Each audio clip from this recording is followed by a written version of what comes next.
Hi family, hope you are doing so great. आप सब लोग बहुत बढ़िया कर रहे होंगे।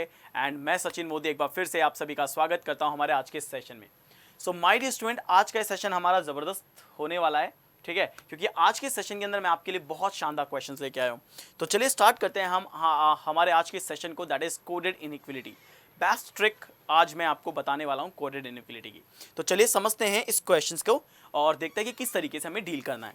सो देखिए माय डियर स्टूडेंट, आप सभी जानते हैं कोडेड इनइक्विलिटी के क्वेश्चंस बहुत सारे स्टूडेंट को हमेशा एक हर्डल होती है, परेशानी होती है कि सर कैसे डील करते हैं, किस तरीके से कोडेड इनइक्विलिटी के क्वेश्चंस को सॉल्व किया जाता है। सो यहाँ पे मैं बताता हूँ कोडेड इनइक्विलिटी में क्या होता है। आपको हमेशा कुछ कोड दिए जाएंगे, जैसे यहाँ पे P#Q, इसका मतलब क्या है, नीदर ग्रेटर नॉर इक्वल। इसका मतलब क्या है, ना तो बड़ा है ना बराबर है। इसका मतलब ये हो गया, अगर बड़ा नहीं कहेंगे, अगर बराबर नहीं कहेंगे, तो इसको मतलब कह दिया सीधे सीधे छोटा।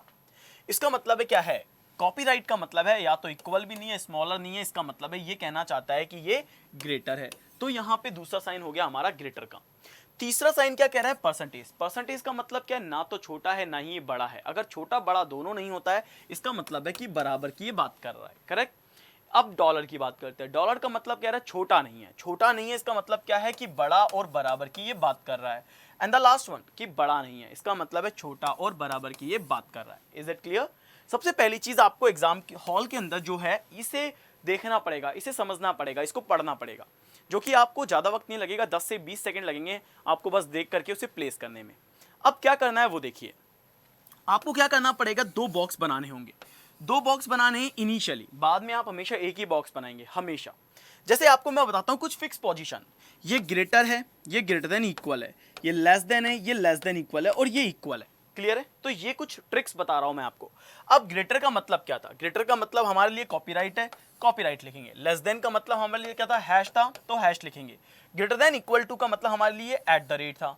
लेस देन इक्वल टू की अगर मैं बात करता हूं, अच्छा ग्रेटर देन इक्वल टू में हमारे पास डॉलर है, तो मैं यहाँ पे डॉलर लिख दूंगा। जैसे ही मेरे पास यहाँ पे डॉलर आएगा, इसके बाद मेरे पास लेस देन इक्वल टू की बात आती है, दैट इज @ और देन यहाँ पे मेरे पास इक्वल है, और इक्वल का मतलब मेरे पास क्या है, परसेंटेज है। तो मैंने ये फिक्स पोजीशन रख दी। इसको बिल्कुल एज इट इज रखना है, ये हमेशा फिक्स रहेगी, इस बात को याद रखिएगा। यानी ये हमेशा फिक्स कर देना, और इसको आप हमेशा याद रखिए, कॉपीराइट हैश और डॉलर और @। अब आगे बढ़िए, देखो अगर मैं यहाँ पे बात करता हूं, मैं इसको लिखता हूं कॉपीराइट हैश यहाँ पे देखिए, कॉपीराइट हैश डॉलर @ और यहाँ पे है परसेंटेज, क्योंकि अपन को एक सिंबल दिया हुआ था परसेंटेज का। ठीक है, रख दिया। अपन ने क्या करा, कॉपीराइट हैश डॉलर और डॉलर @ कॉपीराइट हैश डॉलर @ और परसेंटेज अपन ने प्लेस किया। अब कुछ नहीं करना, इन सभी स्टेटमेंट को एक दूसरे से जोड़ते जाइए। कैसे? अगर मैं यहाँ पे बात करता हूँ, तो मेरे पास यहाँ पे क्या पूछ रहा है, कॉपीराइट @ परसेंटेज डॉलर। सबसे पहला कंक्लूजन है ए कॉपीराइट सी। ए यहाँ पे है और सी यहाँ पे, इन दोनों के बीच में क्या सिंबल दिया हुआ है, कॉपीराइट @ अगर कॉपीराइट और @ सिंबल दिया हुआ है, तो क्या लगता है आपको, ये अपोजिट सिंबल है। क्या है ये, अपोजिट सिंबल है। अगर ये अपोजिट सिंबल है, इसका मतलब है इनके बीच में रिलेशन नहीं बन सकता, क्योंकि अपोजिट सिंबल के बीच में रिलेशन नहीं बनता है। इसके बाद अगर मैं आगे बात करता हूं, क्या दिया हुआ है, डी और डॉलर और देन ए। अब डी से ए, अब समझना यहाँ पे, ये तो ए से सी दिया हुआ था, यानी कि सीधे लेफ्ट टू राइट दिया हुआ था। यहाँ पे सेकंड में दिया हुआ है डी डॉलर ए, यानी कि मैं देख रहा हूं तो राइट से मुझे लेफ्ट आना पड़ रहा है। आई कैन कन्वर्ट, मैं इसे कन्वर्ट कर दूंगा, क्योंकि ये ध्यान रखिएगा, डी डॉलर ए और ए @ बोथ आर सेम मीनिंग, दोनों का मतलब सेम होता है। अगर मैं डी डॉलर ए की बात करता हूं, तो ये कहेगा कि डी इज ग्रेटर देन और इक्वल टू ए, यही कहेगा। अगर मैं @ की बात करूं, तो A less than equal to D, यही बात करेगा। दोनों का मतलब सेम ही हो रहा है, क्योंकि दोनों ही केस में डी बड़ा और बराबर हो रहा है। करेक्ट? यानी कि अगर मैं इसको ऐसे पढ़ता हूं तो कोई प्रॉब्लम तो नहीं है, तुरंत अपने दिमाग में आना चाहिए कि यस ऐसा किया जा सकता है। अब ए और डी के बीच में @ का साइन आ गया मेरे पास कंक्लूजन में। अब यहां पे आओ, अगर ए यहां पे है और डी यहां पे है, तो कॉपीराइट @ का मतलब समझ लो क्या आएगा। कॉपीराइट यहां पे है, @ यहां पे है, तो अपने आप ही अपोजिट सिंबल हो गए, क्योंकि ये ग्रेटर देन की बात करे, लेस देन इक्वल टू की बात करे। आप समझ जाएंगे कि ये कंक्लूजन भी वैलिड नहीं है, ये भी गलत है। ठीक है, थर्ड पे आप आएंगे तो बी कॉपीराइट ई। बी से ई जाएंगे, लेफ्ट से राइट जाएंगे, तो बी और ई के बीच में @ आ रहा है, परसेंटेज आ रहा है, डॉलर आ रहा है। अगर आप @ और परसेंटेज की बात करोगे, @ परसेंटेज में किसकी वैल्यू ज्यादा है, आप बताइए इन दोनों में किसकी वैल्यू ज्यादा है। आप कहोगे सर इसकी वैल्यू ज्यादा है, ठीक है मान लेते हैं, इसकी वैल्यू ज्यादा है तो इसको हटाओ। अब एट द रेट और डॉलर आ गया, अब क्या आ गया, एट द रेट और डॉलर। अगर एट द रेट और डॉलर आ गया तो अचानक से क्या आएगा, सर ये एट द रेट है, ये डॉलर है। अगेन हम ये कह सकते हैं कि अपोजिट सिंबल है। क्यों?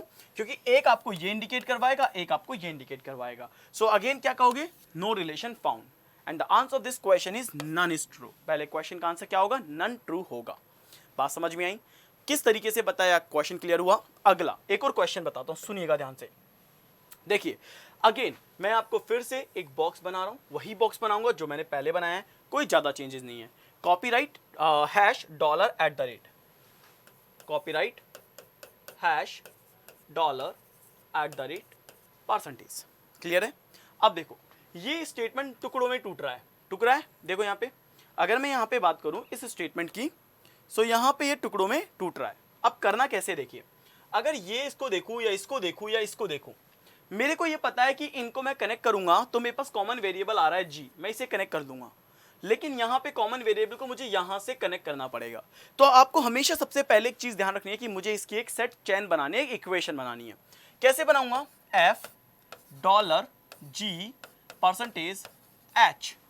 अब मुझे अगर आई कॉपीराइट एच देखना है तो आई कॉपीराइट एच देखना है, इससे बढ़िया मैं आई हैश एच कर दूं या हैश एच आई कर दूं? भाई इसका उल्टा यही होगा, एच हैश आई, क्योंकि दोनों का मतलब सेम ही होता है। क्योंकि अगर आई ग्रेटर देन है एच से तो एच लेस देन है आई से, दोनों का मतलब सेम ही हो रहा है। क्योंकि मुझे कनेक्ट करना है तो मैं सिंबल को जस्ट एक्सचेंज कर दूंगा, इसकी जगह वो सिंबल ले दूंगा और सीधे सीधे मैं यहाँ पे कनेक्ट कर दूंगा कि जैसे मेरे पास एच आया है तो एच को हैश करके मैं आई कर दूंगा।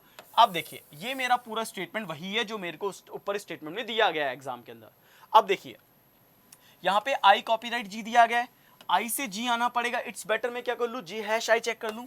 अगर जी हैश आई चेक करूंगा और जी और आई के बीच में देखो ये परसेंटेज ये हैश, अगर परसेंटेज हैश में देखूँ तो किसकी प्रायोरिटी हाई है भाई, इसके अंदर इसकी प्रायोरिटी हाई होती है ना भाई। एक तरफ अगर लेस देन आता है एक तरफ इक्वल आता है, हमेशा लेस देन की प्रायोरिटी हाई होती है कि नहीं होती है? होती है, ये हमें सबको पता ही है। इसका मतलब है कि मेरा पहला कंक्लूजन करेक्ट है क्योंकि यही तो आ रहा है।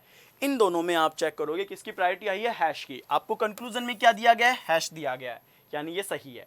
अगर मैं आगे आता हूं H eight the rate F, H eight the rate F. अब देखो एच से एफ पे आना है, इसका मतलब क्या है, एट द रेट यहां पे अगेन मैं क्या कर दूं, चेंज कर देता हूं, एफ को एच से कनेक्ट करता हूं और मैं यहां पे सिंबल क्या ले लेता हूं, डॉलर। क्योंकि अगर ये एच टू एफ है और अगर ये एट द रेट है तो मैं एफ से एच करके डॉलर का सिंबल ले लूंगा, उसके जस्ट अपोजिट वाला यानी सामने वाला। अब एफ और एच के बीच में डॉलर का सिंबल है मेरे पास कंक्लूजन में, अगर ये आएगा तो ये सही है, नहीं आएगा तो ये गलत है। अब आओ एफ और एच के बीच में डॉलर और परसेंटेज, अगर ये डॉलर और परसेंटेज है तो इन दोनों के बीच में किसकी प्रायोरिटी हाई है, डॉलर की प्रायोरिटी हाई है। क्योंकि ग्रेटर देन इक्वल टू और इक्वल टू में हमेशा ग्रेटर देन इक्वल टू की प्रायोरिटी हाई होती है। और अगर यही सिंबल आपको यहां पे मिल रहा है इसका मतलब ये कंक्लूजन भी आपका सही है। तो सेकंड कंक्लूजन भी आपका यहां पे सही हो गया।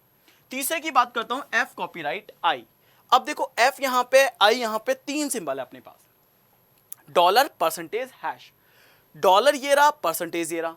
अगर सॉरी डॉलर ये रहा और परसेंटेज ये रहा, डॉलर और परसेंटेज में किसकी प्रायोरिटी हाई हो गई है, मेरे को पता है कि डॉलर परसेंटेज में डॉलर की प्रायोरिटी हाई हो गई है, यानी इसकी प्रायोरिटी हाई हो गई तो इसकी प्रायोरिटी खत्म। अब इसमें और इसमें देखो कि डॉलर और हैश के अंदर किसकी प्रायोरिटी आई है, आप बोलोगे तो अपोजिट सिंबल आ गए। अपोजिट सिंबल आ गए इसका मतलब है कि ये करेक्ट नहीं होगा, तो आपका ये रॉन्ग हो गया और आपका आंसर क्या हो गया, first and second is true. थोड़ा समझ में आ रहा है? थोड़ा ग्रिप आएगी, थोड़ी वक्त लगेगा, ग्रिप आएगी, 1 2 3 क्वेश्चन कर लोगे ग्रिप आना शुरू हो जाएगी और 100% आपका हर क्वेश्चन भी करेक्ट होना शुरू हो जाएगा। चलिए आगे बढ़ते हैं। अब देखो एक और क्वेश्चन लेता हूं मैं, तीसरा क्वेश्चन कराता हूं, सुनते जाइएगा, ध्यान से समझते जाइएगा कि कैसे करवा रहा हूं, किस तरीके से करवा रहा हूं। ये जादुई ट्रिक आपकी लाइफ बदल देगी, आपको कभी भी कोरिलेट इनइक्वालिटी में परेशानी नहीं आएगी। ठीक है, अगर मैं आगे बात करता हूं तो क्या था, कॉपीराइट हैश डॉलर और eight the rate, copyright hash dollar at the rate और देन ये है परसेंटेज। ठीक है, परसेंटेज रख दिया। अब सुनो मेरी बात ध्यान से, मेरे पास सारे के सारे वेरिएबल कॉमन हैं, केवल यहां पे आर से मुझे कनेक्ट करना है। देखिए अगर मैं देखूं P dollar Q, Q copyright R, R at the rate S, लेकिन मेरे पास वहां पे दिया हुआ टी कॉपीराइट आर। अगर कॉपीराइट का सिंबल दिया अपोजिट देखो तो आर हैश टी कर दूं तो आर हैश और देन मैं यहां पे क्या कर सकता हूं, टी कर सकता हूं। कर दिया, ये मेरा पूरा स्टेटमेंट तैयार हो गया, ये आप सबको पता है। ये तो इक्वेशन आपको बनाना पड़ेगा, बस पेपर में यही बनाना है, ऐसा नहीं करना कि पहले इसको इन सिंबल्स में कन्वर्ट करो, greater than, less than, greater than equal to, less than equal to और देन इक्वल टू।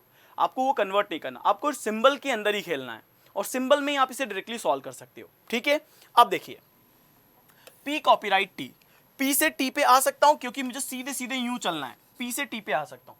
अब पी से टी पे आना है, कॉपीराइट का सिंबल तो मुझे कंक्लूजन में दिया है, चेक करना है कि आएगा कि नहीं आएगा, वैलिड है या नहीं है।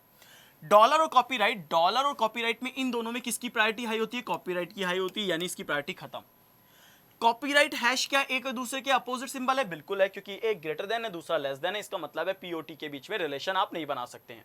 अब नहीं बना सकते हैं तो देखो यहां पे आपको पता लग गया कि भैया relation can not be establish, और यहां पे वही बात आ रही है। अगर मेरे को यहाँ पे टी कॉपीराइट पी बोल रहा है या पी कॉपीराइट टी बोल रहा है, बात तो वही आ रही है। अब सुनो भाई, इन दोनों के अंदर ये यहाँ पे है और ये यहाँ पे है, आपके पास ऑप्शन में कोई आइदर भी नहीं है, फिर आप क्या दिमाग लगाओगे, फिर आप क्या सोचोगे? आपको लगेगा कि यार ये भी वैलिड नहीं होगा, तो तीसरा भी आप सीधे सीधे वैलिड नहीं करोगे, क्रॉस कर दोगे। अब बात आती है सेकंड की, आर हैश पी को देखने की। अगर मैं आर हैश पी को देखता हूं तो आर यहाँ पे है, पी यहाँ पे है। अगर आर हैश पी है तो पी कॉपीराइट आर कर लूं भाई, पी कॉपीराइट आर, इसका अपोजिट तो यही होगा ना कि पी कॉपीराइट आर कर लूं, क्योंकि हैश को मैं सीधे सीधे चेंज कर सकता हूं। अगर मैं पी से आर देखूं और कॉपीराइट को देखूं तो डॉलर और कॉपीराइट में किसकी प्रायोरिटी आएगी? आप कहोगे सर कॉपीराइट की आएगी, और कॉपीराइट में आएगी तो सीधे सीधे आप कह सकते हो कि yes, P copyright R is absolutely correct, and the answer of this question is only second is true. इस क्वेश्चन का आंसर क्या आ जाएगा? सेकंड आ जाएगा। क्लियर हुआ? समझ में आ गया सभी को? चलिए, सो आई होप सो अब आपको ग्रैप हो रहा होगा, अब आपको ग्रिप आ रही होगी कैसे करने हैं, किस तरह से करने हैं। एक और क्वेश्चन करवाता हूं, ठीक है, चौथा क्वेश्चन करवा रहा हूं, और इसको फिर आप अप्लाई करिएगा। बस आपको अप्लाई करना है माय डियर स्टूडेंट, आपके हर क्वेश्चन का आंसर आपका करेक्ट हो जाएगा और आपको कभी भी वक्त नहीं लगेगा। आप सोचिए कि यार मैं कितना आराम से कर रहा हूं, फिर भी मैंने 3 क्वेश्चन कंप्लीट कर लिए। आप भी कर सकते हो इस तरीके से। अब देखिए अगेन फिर वही बात, अगर मैं यहाँ पे देखता हूँ कॉपीराइट हैश, ठीक है, यहाँ पे कॉपीराइट था, हैश था, डॉलर था, ठीक है, यहाँ पे डॉलर था और चौथा एट द रेट था, करेक्ट, चौथा एट द रेट था, हाँ, तो चौथा एट द रेट था और देन परसेंटेज था, चौथा एट द रेट है और देन परसेंटेज है। क्लियर है? अब देखिए किस तरीके से डील करना है। देखो मैं यहाँ पे आपको बता देता हूँ। अगेन मेरे पास जे के एल पूरा एक्स बिल्कुल इसी तरीके से जोड़ा हुआ है। क्या करना है? जे कॉपीराइट के dollar L percentage M at the rate N hash O, ठीक है, ये मेरा पूरा स्टेटमेंट है, एज इट इज है। एग्जाम में ऐसा टेंशन नहीं लेना है, एग्जाम में कुछ इस तरीके से टुकड़े में दिया जाएगा, एग्जाम में हो सकता है वेरिएबल आगे पीछे दिए जाए, आपको पता है जोड़ना कैसे है, किस तरीके से जोड़ना है, वो मैंने आपको यहाँ पे बता भी दिया है, आपको परेशानी नहीं आएगी। अब देखो जे से एम दे रहा है और कॉपीराइट का साइन, तो जे से एम आराम से निकाल सकता हूँ। देखो कॉपीराइट और डॉलर के बीच में किसकी प्रायोरिटी? इसकी प्रायोरिटी, इसकी नहीं है। अब यहाँ पे आओ, अब ये प्रायोरिटी पे तो कॉपीराइट और परसेंटेज में किसकी प्रायोरिटी? कॉपीराइट की प्रायोरिटी, इसकी प्रायोरिटी खत्म। इसका मतलब है जे कॉपीराइट एम आना चाहिए, जे कॉपीराइट एम आ रहा है, ये पहला सही है। आया कि नहीं आया? देखो कितना आसान है, कितना जल्दी कर रहे हैं, इसी तरीके से करना है।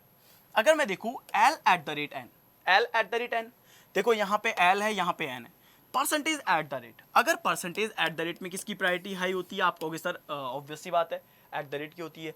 एट द रेट यहाँ पे है क्या? है, इसका मतलब कौन सा सही हो गया? सही हो गया भैया, सेकंड भी सही हो गया। आया कि नहीं आया? समझ में आ रहा है? अब आपको लग रहा होगा हाँ सर ये तो बहुत आसान है। अब देखो एल हैश ओ दिया है, एल यहाँ पे है, ओ वहाँ पे है। एल हैश ओ में देखो percentage at the rate hash, अगर परसेंटेज और एट द रेट में देखूंगा तो परसेंटेज और एट द रेट में किसकी प्रायोरिटी? एट द रेट की priority. Eight the rate hash के अंदर किसकी प्रायोरिटी होती है? हैश की प्रायोरिटी होती है। क्या हैश यहाँ पे है? बिल्कुल है यहाँ पे, और अगर हैश है तो इससे भी ये भी सही हो गया, और ये सही हो गया तो आपके इस क्वेश्चन का आंसर क्या हो गया? ऑल आर ट्रू हो जाएगा। क्या हो जाएगा? ऑल आर ट्रू हो जाएगा। मेरी बात सबको समझ में आ रही है कि किस तरीके से क्वेश्चंस हो रहे हैं? सो माय डियर स्टूडेंट, आपको इसी तरीके से करना है। अगर आप इसी तरीके से करेंगे तो आपका हर क्वेश्चन करेक्ट हो जाएगा, आपको किसी भी क्वेश्चन में दिक्कत नहीं आएगी। बात समझ में आई सबको मेरी? क्लियर हुआ? अब एक क्या करना है, अब एक आपको प्रैक्टिस क्वेश्चन दे रहा हूं। This is a practice question. ये प्रैक्टिस क्वेश्चन आप करिएगा, क्योंकि ये अगर प्रैक्टिस क्वेश्चन आप करते हैं तो आपको अच्छा लगेगा, आपको फीलिंग आएगी कि मेरा सही हो रहा है कि मेरा गलत हो रहा है, कि मुझे किस तरीके से इस क्वेश्चन को सॉल्व करना है और इस क्वेश्चन का सही आंसर क्या होगा। आपको क्या करना है, कमेंट बॉक्स में आप जाएंगे, कमेंट बॉक्स में आप इस क्वेश्चन का आंसर मुझे देंगे, ठीक है, आप बताएंगे मुझे इस क्वेश्चन का करेक्ट आंसर क्या है। एंड बिलीव मी, अगर आपको ये ट्रिक, ये वीडियो अच्छा लगे तो प्लीज़ वीडियो को लाइक करें, चैनल को सब्सक्राइब करें, ताकि मैं और ऐसे ऑसम वीडियोस आपको टाइम टू टाइम देता रहूं। फिर मिलता हूं नेक्स्ट सेशन के अंदर। Bye bye, take care, love you all.